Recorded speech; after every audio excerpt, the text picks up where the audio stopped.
DJ Degsy, just talk us through the tracks that you picked for us tonight and sort of why and what they mean to you. Yeah, Bizarre Ink, Playing with Knives. It's just great memories of when the track came out and sort of club life at the time. And it's sort of, you play it, and anyone who's into old school and loves their old school, it just lifts the room up. Everyone's there and they're at you and they know what you're playing. It gets people to the floor. Yeah, it's a big floor filler. Yeah. Big floor filler. The Talk of Me, I love the tune. I always have done. Talker's Miracle is probably more popular. They were both out round the Studebakers sort of breeze days. But Talker's Miracle, the vocal, it doesn't ruin it, but I still prefer the original. Great memories of playing that, dropping that in the club. Crowds of people, hands in the air. And then everyone knows Entrance Set You Free, but I'd like to play, that's why I played Forever. Something, I like Entrance, I think they were good in their time. A bit commercial for some people's taste, but Forever's a great tune. And you can play, everyone knows Set You Free, so play something, a secondary sort of track from them, because Set You Free is always a massive, massive old school track. And I've got Set You Free on vinyl as well, but I thought I'll play Forever. I think as well, it's a song that people know, don't they? But they might not necessarily make the connection to Entrance as such, because sometimes people know music, but they don't know who's actually produced it. Yeah, so Entrance had other hits. There's 2 or 3 others I have got on vinyl, but I thought, no, I'll play Forever. Good tune, great tune. And obviously you DJ'd on vinyl tonight for us here, and I did actually Facebook Live it, and it has now gone on Facebook as a video, so if anybody wants to watch that, they can do.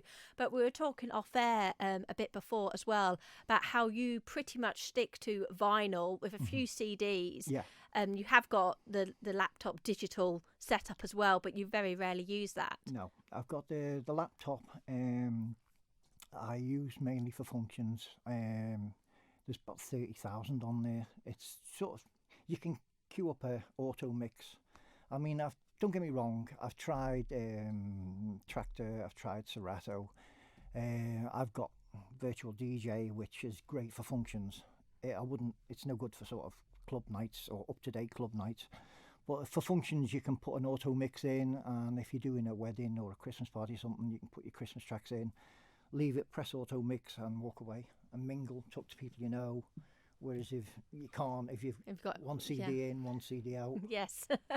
And it's kind of the old way of radio as well, with records and CDs and cassettes, mini discs and all that. You couldn't go anywhere longer than about 3 minutes. You get slightly longer, obviously, on your vinyl tracks, because generally they're longer tracks, aren't they? But you have to be there, and you have to be there queuing the next one up and things. Well, even if I'm doing a function and be a wedding, whatever it might be, Christmas party, you still have your so we say DJ break songs for whatever you might go for your break for. When you need a toilet break. Yeah, yes. Well, it's normally your 7 minutes of New Order Blue Monday, or, which I quite often drop if it's a cheesy party, the Michael Jackson Mega Mix, all 11 minutes, 17 seconds. And let's just hope you don't get locked in the toilet. Yeah. Well, sometimes you have to go to the bar. If you're partaking of the alcoholic beverage, you have to pop the bar, you see. And you might. Do they not supply you with drinks? Well, yeah, but is even that not the done DJ, thing? You've still got to queue and take your turn. Oh. You should be able to jump the queue, I think, on that one.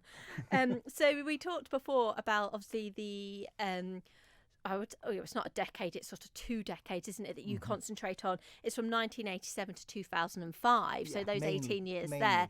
But have you actually got a favourite era within that period? Yeah, I would say 93 to 2003. I would say that would be my favourite 10 years. There's a lot of stuff I like before 93, but favourite wise for myself would be that sort of 10 years. day. Well, I think as well, that for me, that's the decade of like starting to get into dance music for my age group, Yeah. starting to go out as well. Yeah. Maybe slightly underage, but let's face it, we all done that, didn't we? We've all done it. So yeah, that's sort of like right in sort of like my target decade there. And anyone in particular within that, which is kind of like your favourite track to play? My favourites would be the trance stuff, I'd say from 97, 98 up to about 2003. The early Tiesto, Paul van Dyk, stuff like that. Many other artists as well, but that sort of era, that's if I make a CD for myself or I'm having a CD on in a car, and that's what I'd listen to. That would be my stuff. And actually, when we think about it, we're talking about, 22 years ago to about 17 years ago? I know. Yes. Don't tell everybody. It seems like seems like yesterday, but it's not, is it? No. We're all getting a little bit older, and there's people going out now that probably were there were babies at the time that this music was coming out. Yeah, definitely. And some weren't even born. But no, I like that. That's my favourite era, sort of trance, hard trance, and me hard house. I like a bit of hard house, and I was into many different types of stuff. I like me funky house and me classic house as well. But I would say I'm 98 up to about 97, 98 up to 2003. That sort of when I was kicking around Studebaker's Breeze days. They were the happy days.